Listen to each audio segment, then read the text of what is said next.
Today I'm going to do a review on the Sega Master System. So let's take this bad boy out of here. Sega made this beast to compete with Nintendo, the god of video games, who at that time had the NES out. Now, people knew Sega from arcades and just, advertising.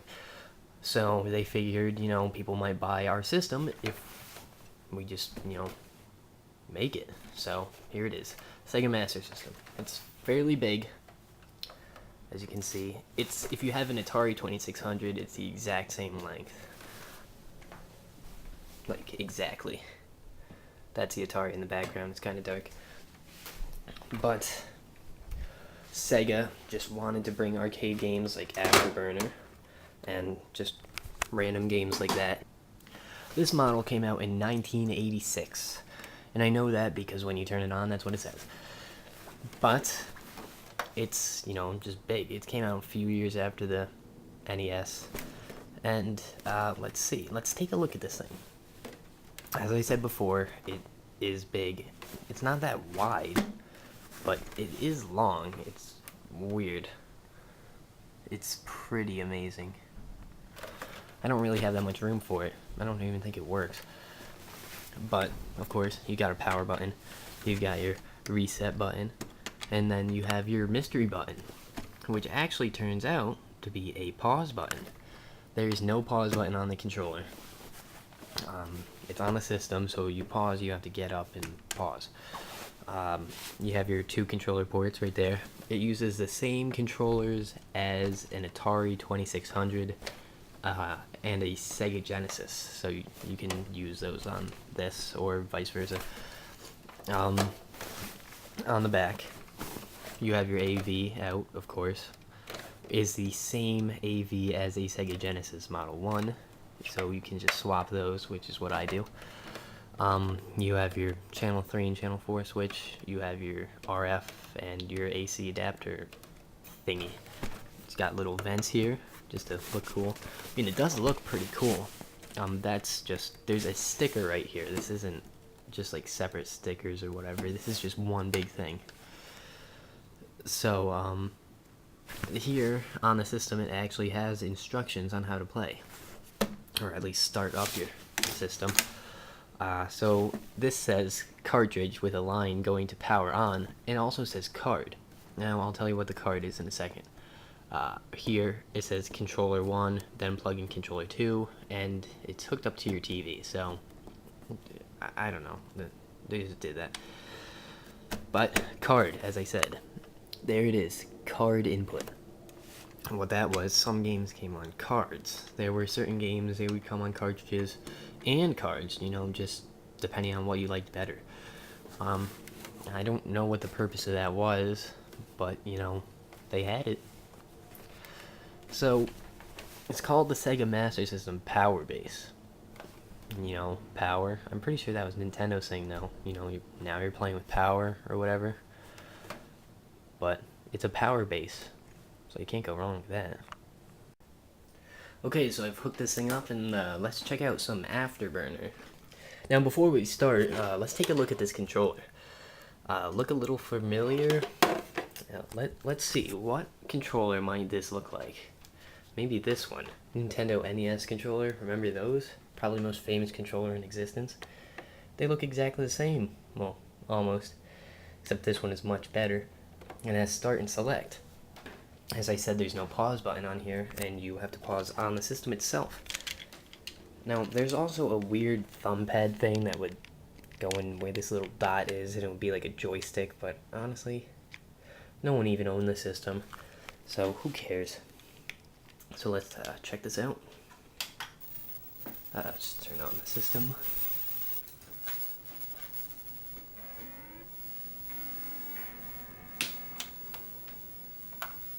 Sorry. Just a little.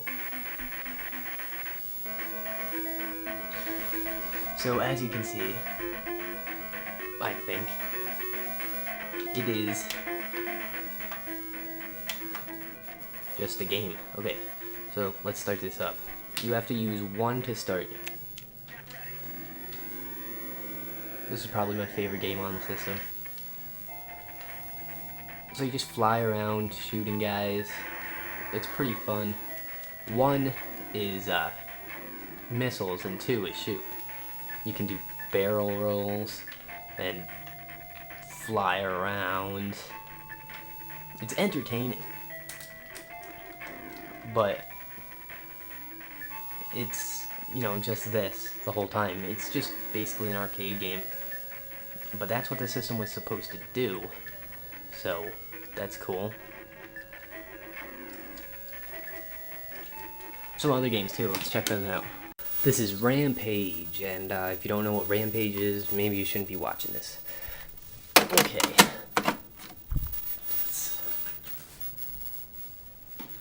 I actually beat this game in a co-op with a friend. Definitely not worth it. Unless you want to. The end was okay. Rampage.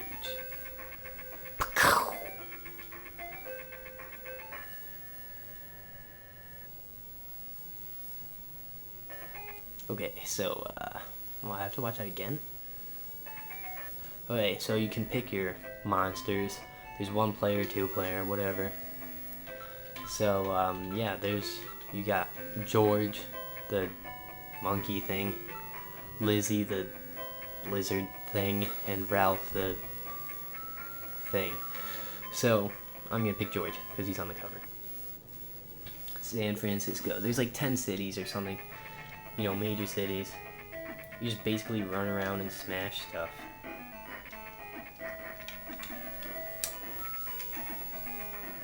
Game takes forever to beat, even on co-op. And this is very hard to play with 1 hand, I have to admit.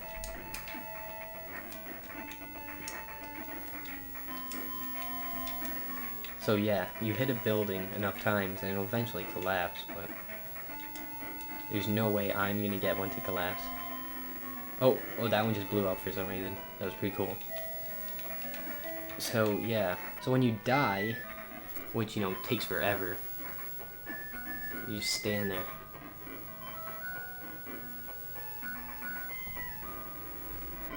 Okay, I don't know why that happened, but... So, yeah, this is the game.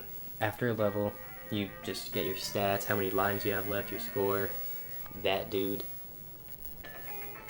Just over and over again. You take your controller, you press up and both the buttons and turn it on. It's not turning on for some reason, and there we go. And what happens? I've heard you get this little minigame thing. And well, it didn't work that time, but I'm gonna do it again.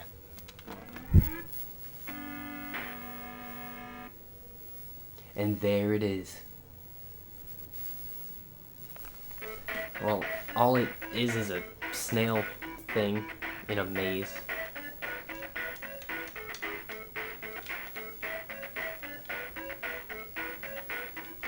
This was actually supposed to be a separate game. Kinda sad. It was demoted. You're timed. You have a ridiculously short time limit.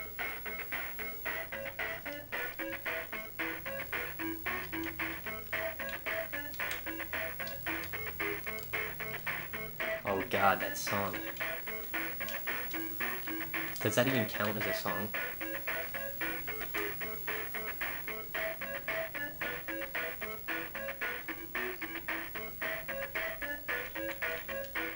Well, I have no idea where to go.